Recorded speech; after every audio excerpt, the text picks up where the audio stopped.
জুমার দিন মারা গেলে তার কবরে কি হয়? কেউ জুমার দিন মারা গেলে তার কবরে কি ঘটে? তার কবরের আযাব কি কিয়ামত পর্যন্ত মাফ হয়ে যায়? জুমার দিন কেউ যদি মৃত্যুবরণ করে শুক্রবারে, তাহলে তার কবরের আযাব কি চিরদিনের জন্য মাফ হয়ে যায়? আসলে তার কবরে ঘটেটা কি? প্রিয় বন্ধুগণ আমার, এ বিষয়ে আমাদের ব্যাপকতর প্রশ্ন রয়েছে এবং এও প্রশ্ন রয়েছে, জুমার দিন কেউ মারা গেলে সে কি সরাসরি আল্লাহর জান্নাতে চলে যায়? সই হাদিস এবং কোরআনুল কারীম কি বলছে এই ব্যাপারে? প্রিয় বন্ধুগণ আমার, এই ব্যাপারে অনেকের বিভিন্ন মত রয়েছে জুমার দিনের ব্যাপারে। তাই জুমার দিনের সেই মূল রহস্যটা আজকে উদ্ঘাটন করব ইনশাআল্লাহ। আপনারা যারা শুনছেন সবাই এগুলো সবার কাছে ছড়িয়ে দিবেন এবং শেয়ার করে দিবেন। হে যুবক বন্ধুরা, তোমরা এই ভিডিওটা শেয়ার করে দিবে এবং যারা দেখছেন ভিডিও হচ্ছে সারা বিশ্বের মানুষ দেখবে, সবাই এই বিষয়টা জানা আশা করছি খুবই গুরুত্বপূর্ণ। প্রিয় বন্ধুগণ আমার, আল্লাহ রাব্বুল আলামিন জুমার দিনের ফজিলত এমনভাবে পবিত্র কোরআনুল কারীমের মধ্যে দিয়েছেন। জুমার দিনের ফজিলত আল্লাহ রাব্বুল আলামিন সুনিপুণভাবে পবিত্র কোরআনুল কারীমে দিয়েছেন। আল্লাহ রাব্বুল আলামিন জুমার দিন সম্পর্কে পবিত্র কোরআনুল কারীমের মধ্যে একটি সূরা নাজিল করেছেন, সূরাতুল জুমা, ৬২ নম্বর সূরা।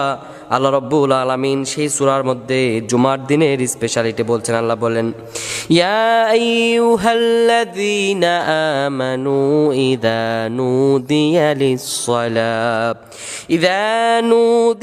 লিস-সালাতি মিন ইয়াউমিল জুমআ ফাসআউ ইলা যিকরিল্লাহি ওয়া দারুল বাই', যালিকুম খায়রুল লাকুম ইন কুনতুম তা'লামুন।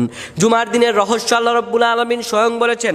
সূরাতুল জুমা ৬২ নম্বর সূরার ৯ নম্বর আয়াতে আল্লাহ রাব্বুল আলামিন আমাদেরকে জানিয়ে দেন, আল্লাহ বলেন, ও হে যারা ঈমান এনেছো, যারা নিজেদেরকে ঈমানদার হিসাবে দাবি করো, যারা নিজেদেরকে ঈমানদার মনে করছো, শোনো। আল্লাহ বলেন, ইযা নুদিয়া লিস-সালাতি মিন ইয়াউমিল জুমআ, যখন তোমাদেরকে জুমার জন্য ডাকা হবে, ফাসআউ ইলা যিকরিল্লাহ, আল্লাহ স্মরণে তোমরা দাবিত হও, ওয়া দারুল বাই', সব কিছু বর্জন করে দাও, যালিকুম খায়রুল লাকুম, এটাই তোমার জন্য উত্তম হবে, ইন কুনতুম তা'লামুন, যদি তুমি জানো। আল্লাহ রাব্বুল আলামিন কোন জিনিসটা কল্যাণকর হবে তা আল্লাহ তাআলা স্বয়ং আমাদেরকে জানিয়ে দিয়েছেন। তাই জুমার দিন নিয়ে অনেকের বিভিন্ন রকম ধারণা রয়েছে। কেউ বলে জুমার দিন মৃত্যুবরণ করলে কেউ সরাসরি জান্নাতে চলে যায়।